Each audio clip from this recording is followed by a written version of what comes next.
네, 우리를 구원하기 위해 이 땅에 이미 오신 주님, 또 오실 주님을 기다리는 대림절이 계속해서 깊어가고 있습니다.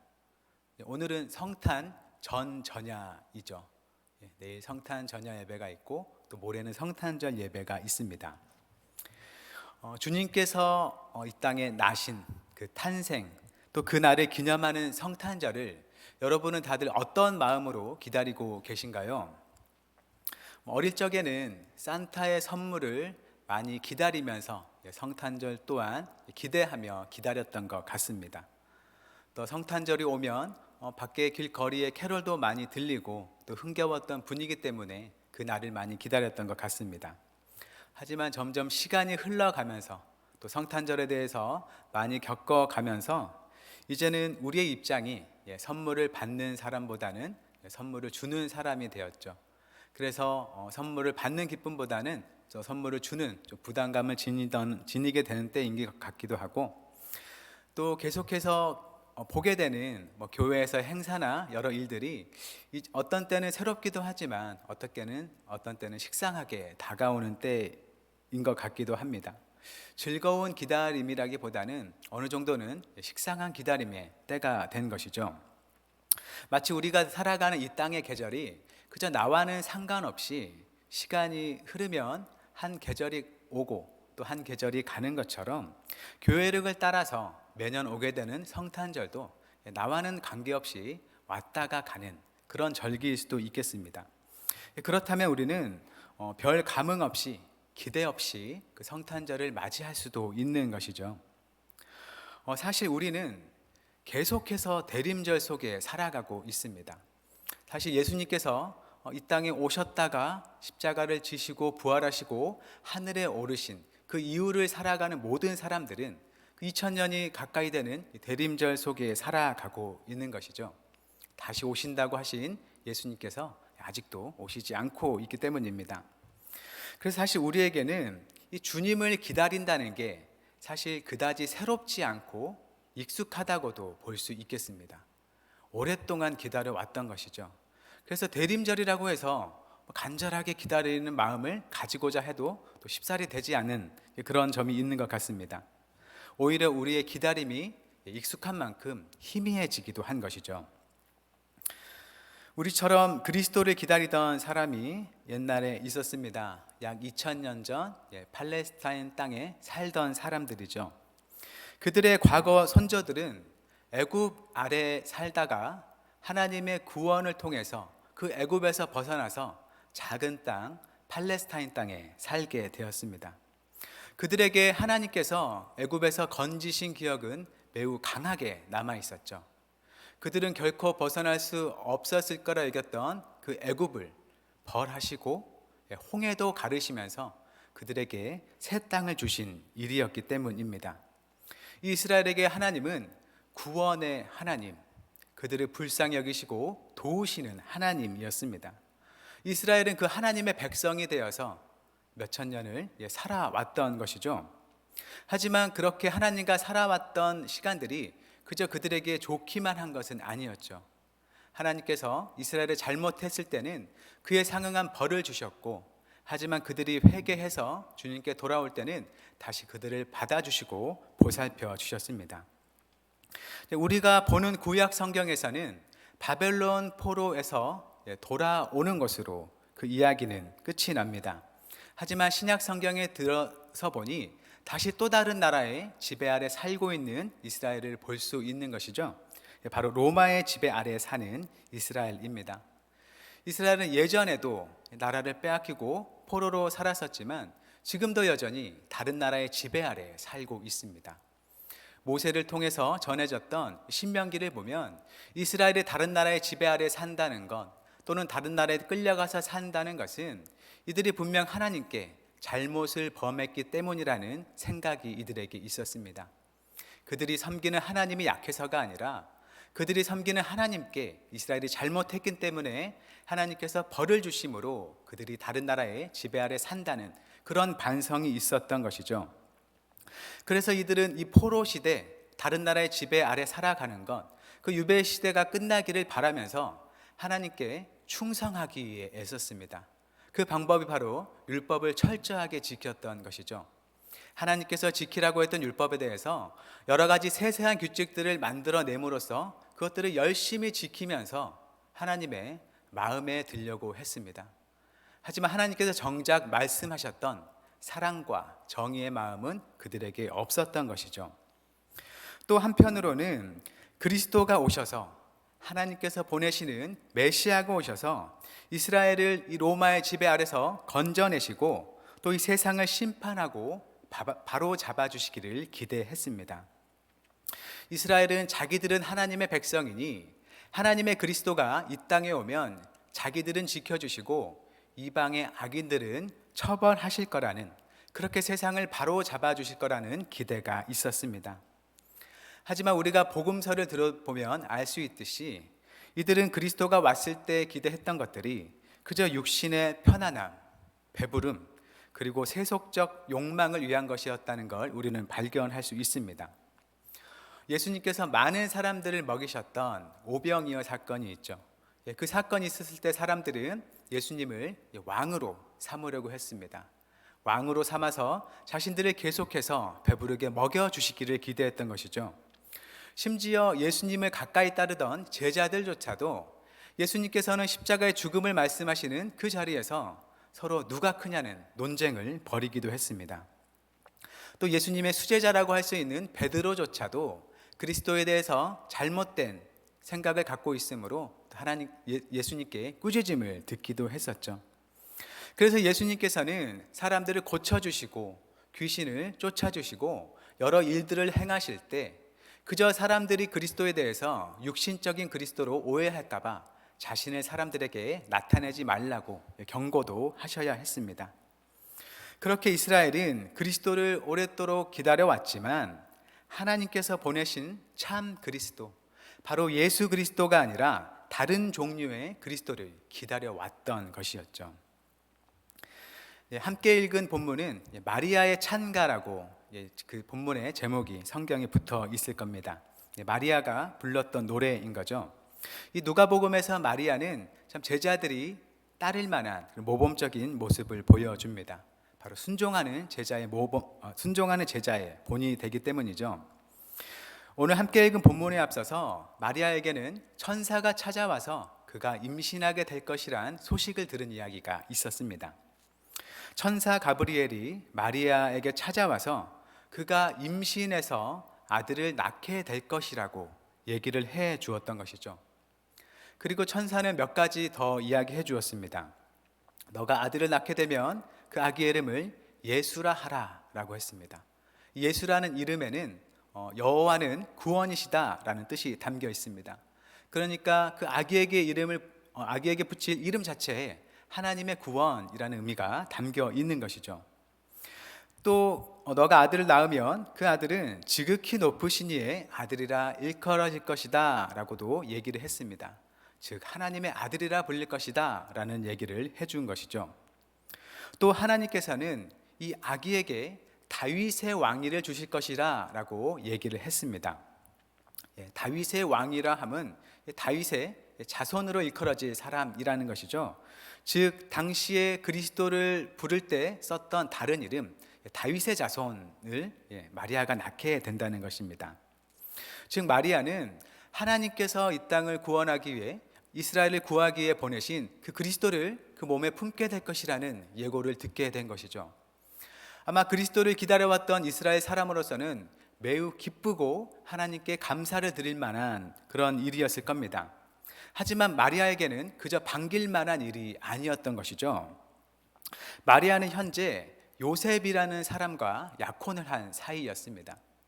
당시 법에 따르면 약혼은 곧 결혼과 같아서 약혼한 처녀는 함께 결혼할 사람과 이미 혼인 상태에 있던 것이죠. 이미 약혼을 했을 때부터 그 남자와 여자는 서로 남편이 되고 부인이 되는 관계가 되는 것입니다. 그런데 아직 요셉과 함께 살기도 전에 마리아가 아기를 갖게 된다면 남편이 있는 여인이 남편과의 관계에서가 아니라 다른 곳에서 아이를 가졌다는 그런 혐의를 받을 수 있는 것이죠. 즉 마리아는 처음에 그 일이 어떻게 가능하겠습니까? 저는 남자를 알지 못하는데 제가 어떻게 아이를 낳겠습니까? 라는 어떤 물리적인 불가능을 얘기했을 뿐만 아니라 또한 마리아가 살아가는 이스라엘 율법에 따르면 이것이 가늠한 것으로 여겨져서 벌을 받을 위험도 함께 가지고 있었던 것이죠. 그렇게 마리아는 이 일이 일어날지 말지 그 의심도 함께 가질 수 있었고, 또 그가 하나님의 말씀대로 이루어질 일을 겪을 때 그것에 따른 위험도 함께 안았어야 했습니다. 하지만 그런 의심과 두려움에도 불구하고 마리아는 하나님의 일을 믿음으로 받아들이고 순종하기로 했던 것이죠. 마리아는 이렇게 말했습니다. 주의 여종이오니 말씀대로 내게 이루어지이다. 주님을 따르는, 하나님을 믿는 우리 모두가 함께 고백해야 될 말을 마리아가 천사 앞에서 고백을 했습니다. 그리고 마리아는 오늘 함께 읽은 본문에서 그렇게 자기에게 큰 일을 행하시는 하나님을 찬양하는 것이죠. 먼저 구주 하나님을 찬양하며 기뻐합니다. 그런데 그 이유에 대해서 이렇게 얘기를 하죠. 비천한 여종인 자신을 보살펴 주셨기 때문에 내가 하나님을 노래한다 라고 얘기를 합니다. 왜 자신을 비천하다고 얘기를 했을까요? 하나님 앞에서 겸손한 마음으로 비천하다고 얘기를 했을 수도 있겠습니다. 하지만 이 장을 보면 이 마리아의 가정은 좀 가난했다, 넉넉하지 못했다는 것을 알 수 있습니다. 예수님을 낳고서 정결 예식을 드리려고 예루살렘에 갔을 때 그녀가 비둘기 한 쌍으로 제사를 드리려 했다라는 구절이 있습니다. 율법에 따르면 아기를 낳고 정결 예식을 행하려면 번제로는 어린 양을 드리고 속죄제로는 비둘기 한 마리를 드렸어야 했습니다. 하지만 어린 양을 드릴 형편이 되지 않는다면, 즉 넉넉하지 못하다면 비둘기로도 번제를 드리도록 하나님께서 허락하셨던 것이죠. 그런데 이 장의 정결 예식을 행하려 가는 모습을 보면 이 마리아는 비둘기 한 쌍을 가지고 그 모든 제사를 드리려 했던 것이죠. 즉 마리아는 가난한 사람이었습니다. 가난한 사람인 만큼 그가 속한 사회에서 그리 중요하지 않았던 사람이었겠죠. 그만큼 하나님 앞에서 겸손한 사람으로 스스로를 자처했을 뿐만 아니라 사람들 사이에서 그가 경험하는 자신에 대한 인식도 비천하다고 여겼을 법합니다. 하지만 하나님의 손길이 그에게 역사하시고 하나님의 아들을 품게 된 그녀가 모든 세대에게 복 있는 자로 불릴 것이라 기뻐한다는 것이죠. 이 세상 그 누구도 경험할 수 없는 하나님을 자기 몸 안에 품은 자로 사람들에게 나타날 것이기 때문입니다. 그리고 마리아는 계속해서 노래합니다. 바로 세상의 구주를 보내신 하나님께서 어떤 일을 행하실지를 이어서 노래하죠. 우리 누가복음 1장 51절부터 55절까지의 말씀을 우리 함께 읽어봤으면 좋겠습니다. 한 목소리를 읽어보겠습니다. 시작.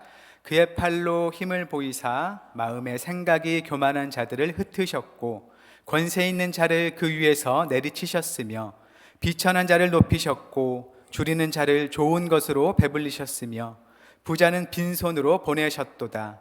그 종 이스라엘을 도우사 긍휼히 여기시고 기억하시되 우리 조상에게 말씀하신 것과 같이 아브라함과 그 자손에게 영원히 하시리로다 하니라. 아멘. 하나님께서는 권능을 보이시며 마음의 생각이 교만한 사람들을 흩으셨습니다. 또 권력자들을 그 자리에서 끌어내리고 반대로 천한 자들을 높여주셨습니다. 굶주린 사람들은 좋은 것으로 배불러 주셨고 또 부자들은 빈손으로 돌려보내셨습니다. 또 앞제 아래에 있는 이스라엘을 잊지 않으시고 그 조상들에게 말씀하시고 행하셨던 것처럼 긍휼을 베푸시며 도우셨습니다.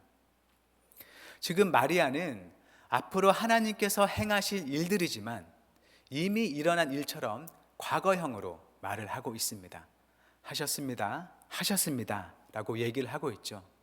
바로 하나님께서 하실 그 모든 일들의 확실함을 과거형으로서 표현하고 있다고 생각할 수 있겠습니다. 하나님은 권력자들을 끌어내리고 부자들은 빈손으로 돌려보내십니다. 아무 이유 없이 하나님께서 권력자들을 미워하시고 부자들을 미워하시는 걸까요? 하나님께서 이러한 일을 행하실 세상은 어떤 세상일까요? 마리아가 바라보는 세상, 이스라엘이 바라보는 세상, 사실 그뿐만 아니라 이 세상을 살아가는 모든 사람들이 바라보는 세상은 어떠한 세상인가요? 하나님을 거스르고 무시하고 인간의 욕망과 어리석음대로 행하는 세상입니다. 또 세상을 만드신 그 하나님의 뜻과 하나님께서 기뻐하시는 바를 저버리고 자기가 하나님이 되어 살아가는 세상입니다. 자기가 가진 힘, 또 자기가 가진 부가 세상을 다스리고 이끌어 간다고 착각하는 세상입니다. 자기가 가진 힘이 영원하고 자신이 가진 재물이 영원한 줄 알아서 자기 뜻대로 교만하게 행하며 살아가는 세상입니다. 자신의 삶과 생명이 자기의 것이라고 착각하는 세상입니다.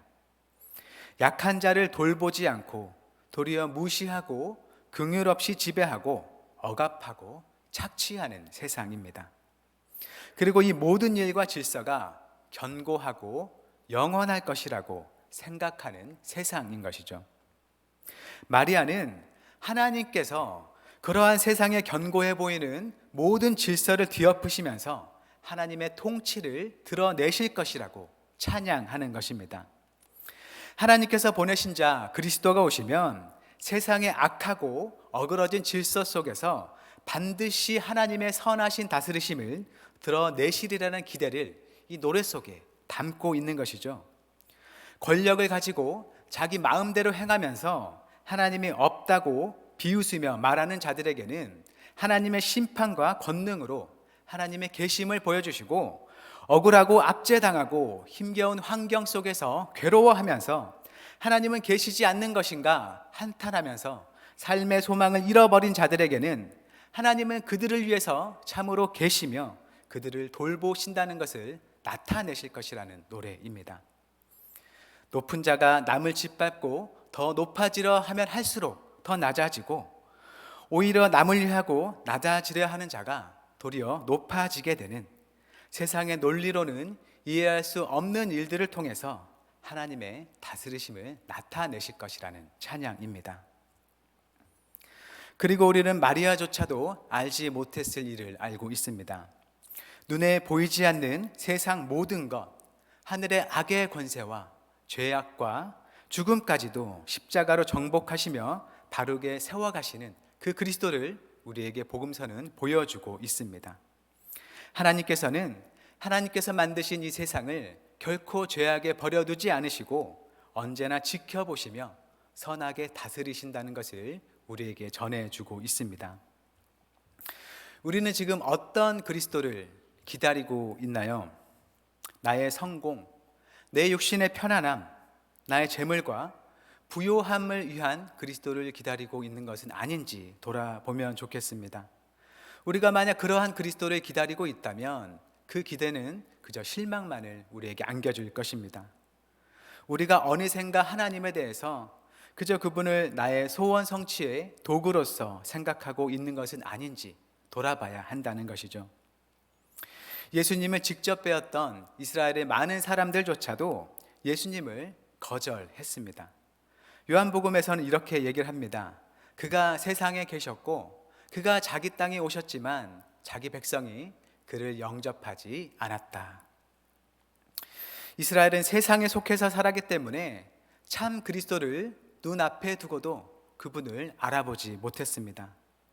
어쩌면 우리도 그런 이스라엘처럼 세상에 속해서 살다 보면 주님에 대해서 그분의 그대로를 받아들이지 못할 수도 있다는 것이죠.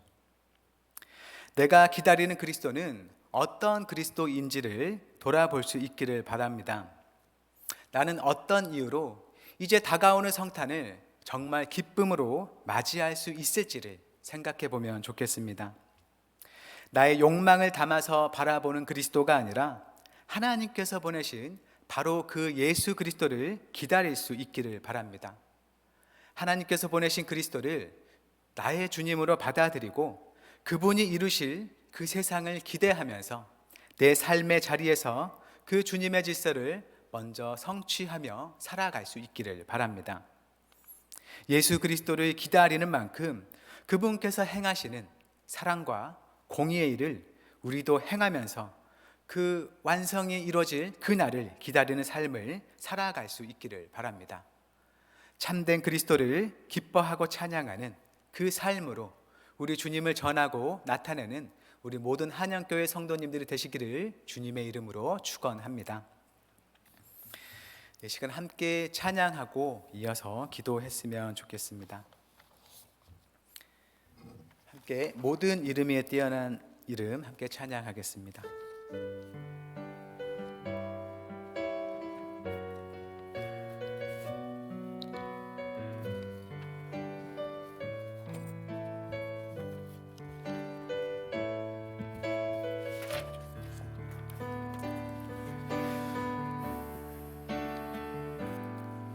모든 이름 위에 뛰어난 이름 예수는 주 예수는 주 모든 무릎 꿇고 경배를 드리세 예수는 만유의 모든 이름 위에 뛰어난 이름 모든 이름 위에 뛰어난 이름 예수는 주 예수는 주 모든 무릎 꿇고 경배를 드리세 예수는 만유의 주님 예수는 주 예수는 주 예수는 주 온 천하 만물을 알아 그 보좌 영광을 올리세 예수 예수 예수는 주 모든 이름 위에 뛰어난 이름 모든 이름 위에 뛰어난 이름 예수는 주 예수는 주 모든 무릎 꿇고 경배를 드리세 예수는 만유의 주 예수는 주 예수는 주 예수는 주 온 천하 만물을 알아 그 보좌 영광을 돌리세 예수 예수 예수는 주 예수는 주 예수는 주 예수는 주 온 천하 만물을 알아 그 보좌 영광을 돌리세 예수 예수 예수는 주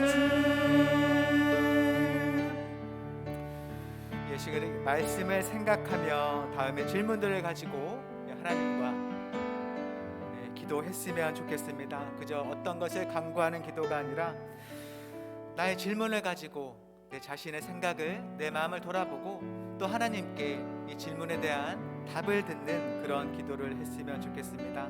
다음과 같이 주님께 기도해 봤으면 좋겠습니다.